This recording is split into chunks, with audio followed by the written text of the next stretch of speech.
안녕하세요, 케빈입니다. 오늘은 일본 생활 8년 차인 제가 일본의 중견 기업에 다시 면접을 보게 된다면 면접을 본 회사에서는 얼마의 급여, 얼마의 연봉을 저에게 제시를 해서 입사 제안을 할까라는 내용으로 한번 이야기를 한번 해볼까 합니다. 사실 제가 지금 다니고 있는 회사 제가 전직을 해서 이제 반년 정도 지났고 반년 사이에 또 많은 일들이 일어났습니다.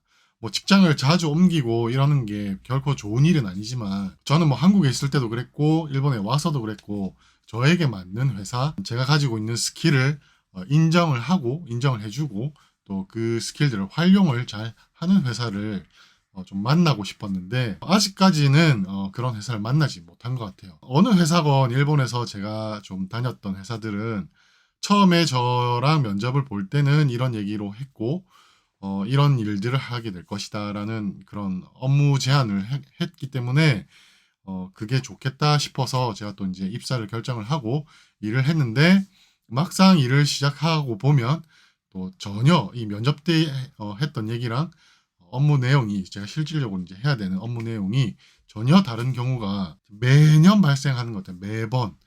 회사를 옮겨서 들어갈 때마다. 그래서 뭐 이번에는 제가 회사를 옮기고 싶어서 면접을 본 건 아니지만 또 한 번 다른 회사에 면접을 한번 봤는데 저는 제가 일본에서 8년 정도 일을 했으면 그래도 어느 정도의 인정은 좀 받고 어느 정도의 급여 제한을 받을 것이라고 생각을 하고 주변에 제 친구들, 제 지인들에게 물어봐서 추천을 받은 회사에 이력서를 내고 면접을 본 이후에 급여 제안서를 이렇게 메일로 받게 되었는데 일단 제가 면접을 한 그 화면을 한번 이렇게 보여드렸으면 좋겠다는 생각을 해서 준비를 해봤습니다.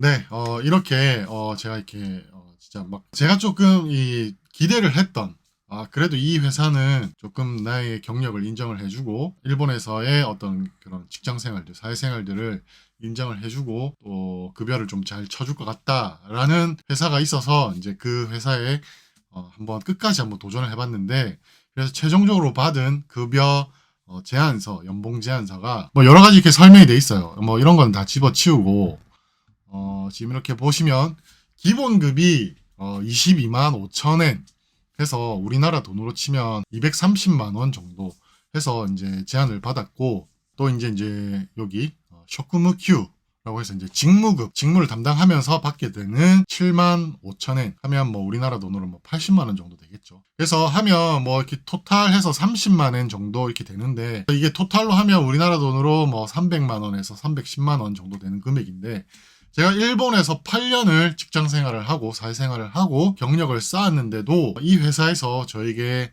제시한 금액은 월 30만 엔입니다. 이게 뭐 일본의 모든 회사가 다 그런 건 아니지만 제가 생각을 했을 때 뭐 항상 저는 이제 제가 경험한 얘기들을 말씀을 드리는데 일본에서 8년 정도 직장 생활을 한 사람에게 중견의 어떤 기업이 월 300만 원 되는 급여밖에 제한을 하지 못한다.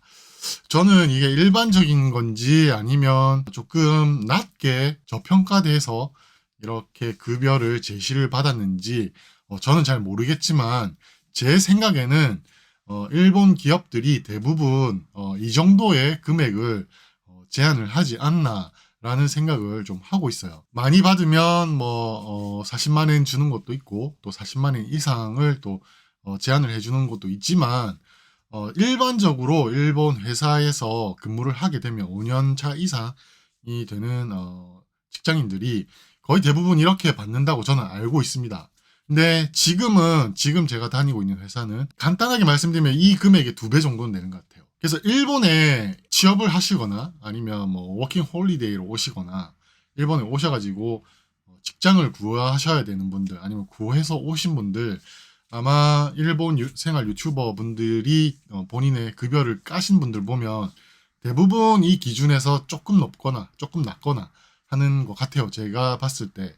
그래서 뭐 일본 생활을 준비하시거나 또 일본 생활에 대한 관심이 있으신 분들은 직장을 구하실 때 이거 한번 잘 알아보시고 급여에 대해서 더 주는 것도 있단 말이죠. 분명히 더 주는 것도 있고 똑같은 그 연차에 똑같은 스킬을 가지고 나를 좀 더 평가해 주는 것도 있고 나를 완전 저평가해 주는 것도 있고 하기 때문에 한번 여러 곳을 알아보시고 본인에 맞는 직장을 알아보시는 게 좋지 않을까라는 생각을 합니다.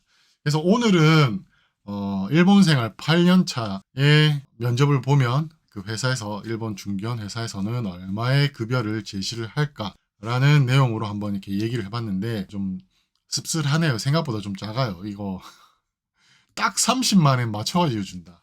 더 이상도 없어요. 모르겠어요. 뭐 한국에서는 지금 이제 직장인들이 얼마를 받는지 저는 이제 뭐 일본에 온 지 8년 차가 되었기 때문에 한국의 이제 급여에 관해서는 저는 잘 모르지만 제가 생각할 때는 이 30만 엔이라는 이 금액도 그렇게 큰 금액은 아닌 것 같아요. 제가 뭐 이게 일본 경제를 잘 몰라서 하는 헛소리일 수도 있지만 제가 체감하는 이 급여 제한선은 너무 작습니다. 이게 한 명이 이렇게 벌어서 살기도 진짜 빠듯하지 않나. 그래서 이제 저처럼 이제 가족이 있고 식구가 있는 사람들은 30만 원으로는 좀 부족하니까 맞벌이를 해서 살아야 되지 않나라는 좀 생각도 좀 들고요. 그래서 오늘은 제가 직접 일본의 중견 기업 IT 소프트웨어 개발 관련 업체에다가 이제 면접을 보고 똑같은 직군에 있는 중견 기업의 면접을 봤을 때 이 회사에서는 얼마의 급여를 제시를 할까, 저희 입사를 위해서 얼마의 급여를 제시를 할까에 관한 이야기를 한번 해봤습니다.